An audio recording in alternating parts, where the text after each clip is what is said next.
इसलिए आज सबसे बड़ी जरूरत है, समय की पुकार है कि आप सब जितने लोग यहां बैठे हैं, मैं ये बात वैसे सार्वजनिक मंचों से बोलता नहीं हूं, लेकिन मुझे इसलिए कहनी पड़ रही है कि मैंने आपके कैमरामैन से भी कहा कि भाई आप मेरे भाषण क्यों रिकॉर्ड करते हैं, जो इतने लाखों लोग हैं वो देश को बताइए। मैं तो हर बार में बोलता हूं मेरी शक्ल तो देख ही रहे हैं आप, मेरी आवाज तो आ ही जाएगी, ये जो लाखों लोग हैं इनको दिखाइए तो देश को पता चले। लेकिन आपके कैमरामैन की बात समझ में नहीं आती।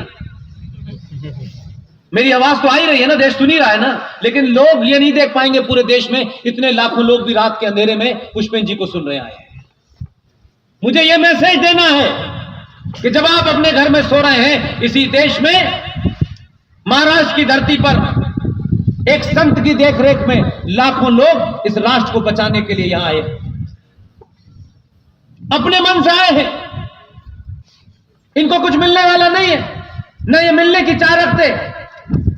मेरा सिर्फ इतना मतलब है कि आप मजबूत हो जाएं, और जब मजबूत होंगे तो यहां डर नहीं होगा। जिनके यहां डर नहीं होता है उनका हाथ बड़ी तेजी से चलता है।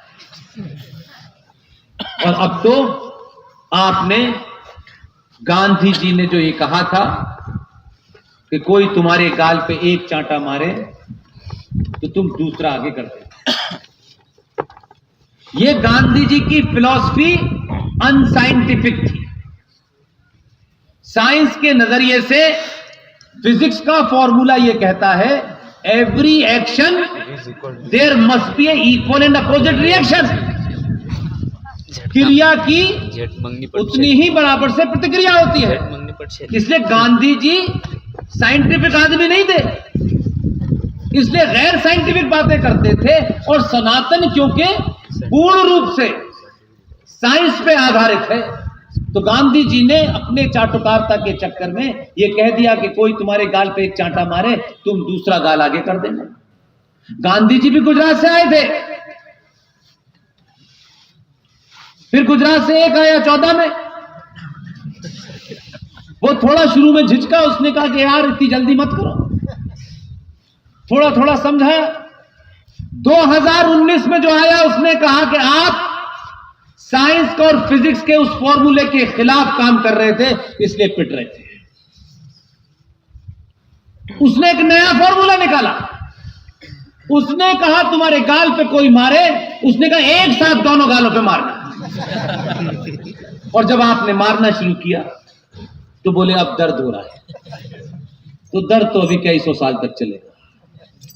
इसलिए अपनी भूमिका तय करिए, अपने आदर्श आप लोगों से कम मैं नहीं कह रहा, आपके माध्यम से ये आवाज जहां तक जा रही हो, मैं उन लोगों से कह रहा हूं कि अगर आज भी आप नहीं चेते, अगर आज भी आप किसी गफलत के शिकार हो गए, मैं बार बार पब्लिकली कहता हूं किसी की हत्या नहीं करनी,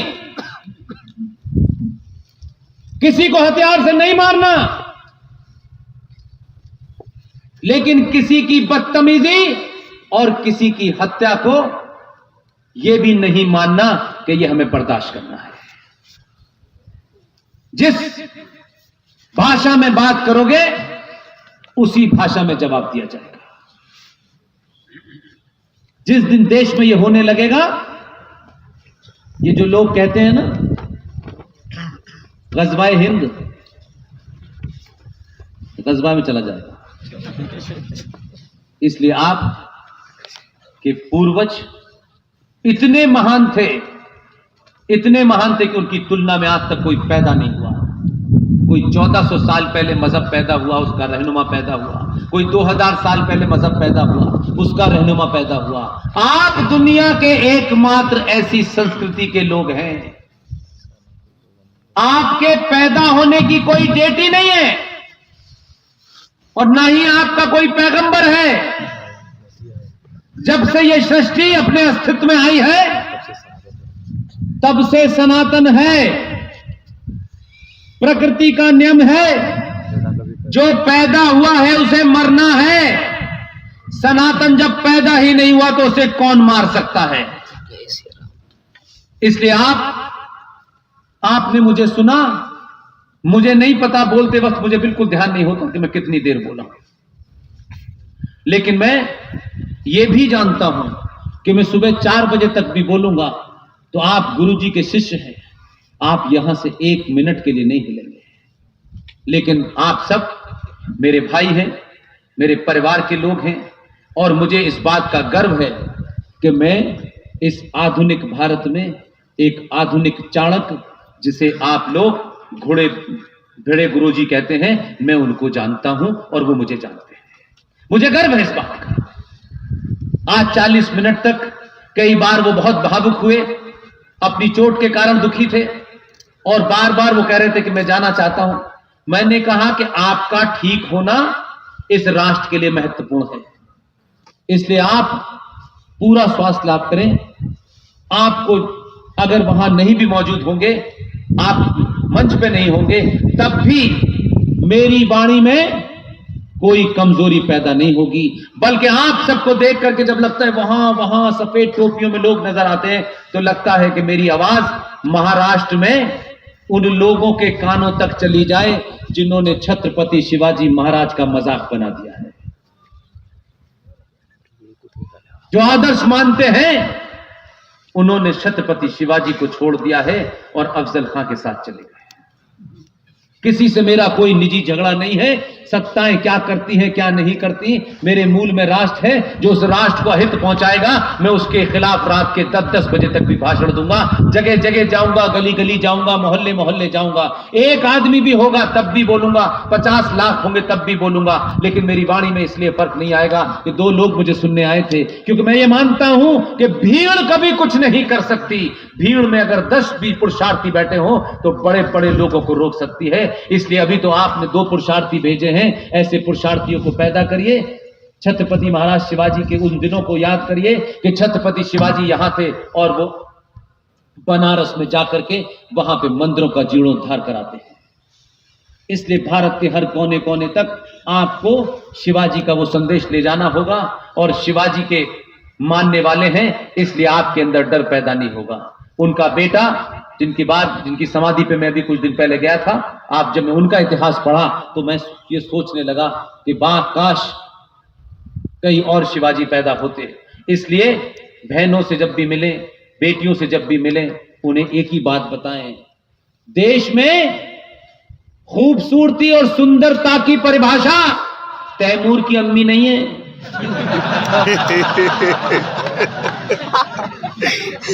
अगर खूबसूरती और सुंदरता की कोई परिभाषा है तो जीजाबाई है,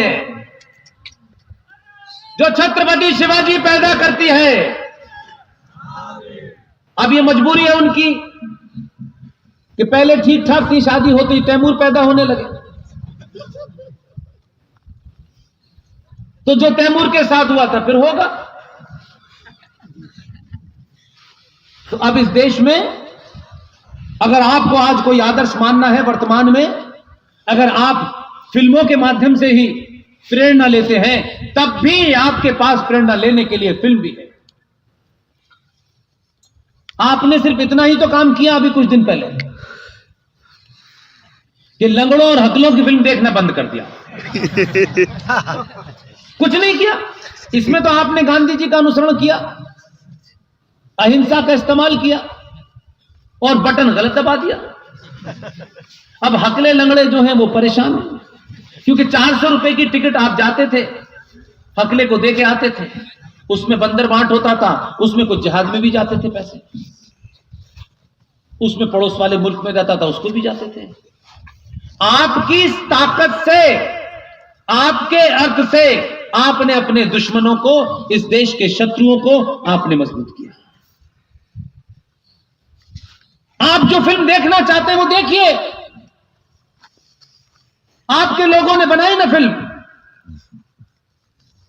इसलिए तैमूर की अम्मी आपकी आदर्श नहीं हो सकती, भारतीय महिलाओं की आदर्श नहीं हो सकती। भारतीय महिलाओं की आज के दौर में कोई आदर्श होना भी है तो बाहुबली की देवसेना भी तो हो सकती है। इस देश को तोड़ने वाली ताकतें, चाहे वो फिल्म इंडस्ट्री में हो, विश्वविद्यालय में हो, संसद में हो, उनको घेरिए, एहसास कराइए कि 95 करोड़ सनातनियों के होते हुए भारत की धरती पर कोई भी अगर औरंगजेब को चादर चढ़ाएगा तो यह देश उस पर चादर चढ़ा देगा। जब तक नंदी के सामने जिस कचरे को हटना है, जिसकी तैयारी हो गई है, तथ्यों और तर्कों पे हुई है, आपसे विनती है जहां मिले जय श्री राम की बातचीत न करें, क्यों जय श्री राम को आपने उनके घर में स्थापित कर दिया है। हर हर महादेव का नारा लगाएं ताकि लोगों को पता चले कि कचरा जल्दी हटने वाला है।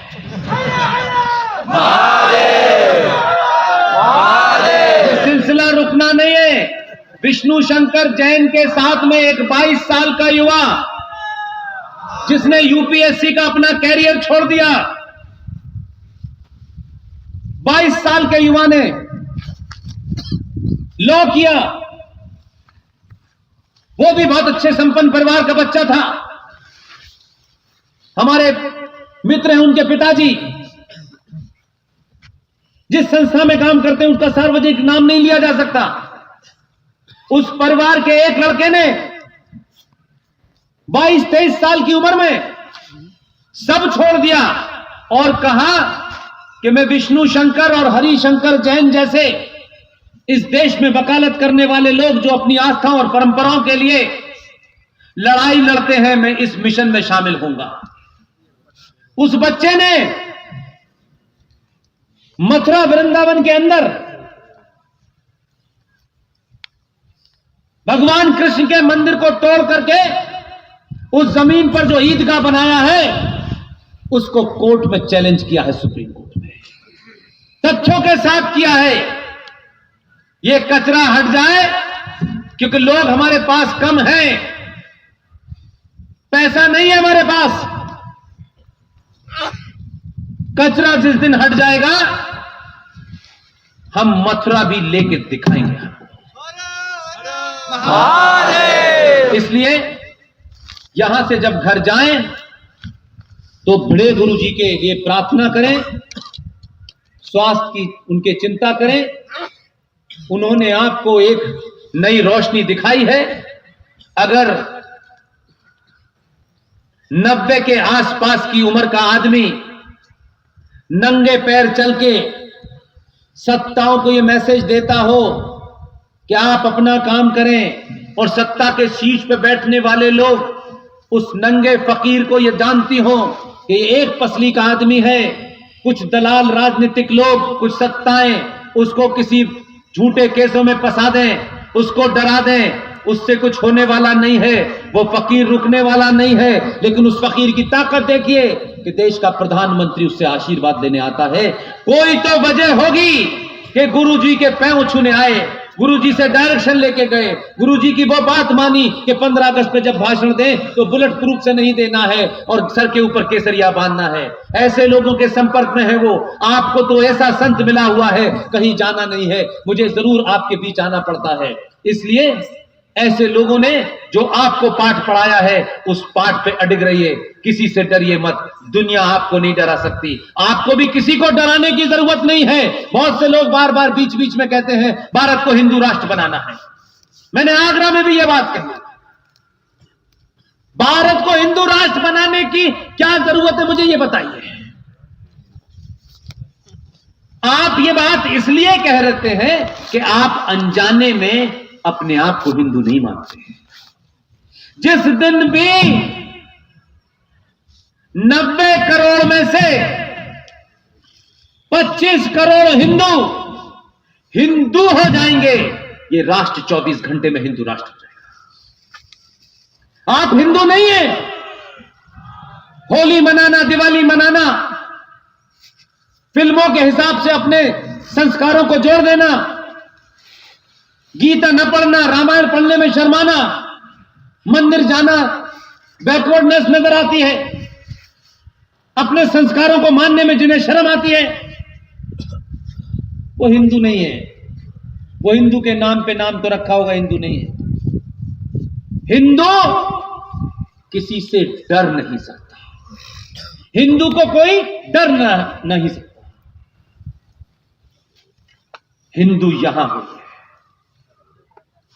जिस दिन यहां हो जाएंगे। अभी तो आपने पहली बार हिंदू होके 2014 में बटन दबाया है, तब पगला गए हैं लोग, तब कह रहे हैं मौला बचा ले।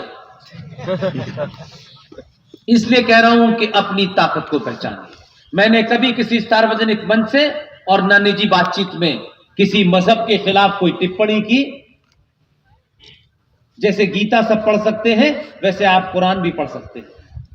कुरान पढ़ने से कोई मुसलमान नहीं हो जाता, और मुसलमान का मतलब होता है जिसका मुसल्लत ईमान हो, यानी कंप्लीट ईमान हो। अगर वो ये कहता है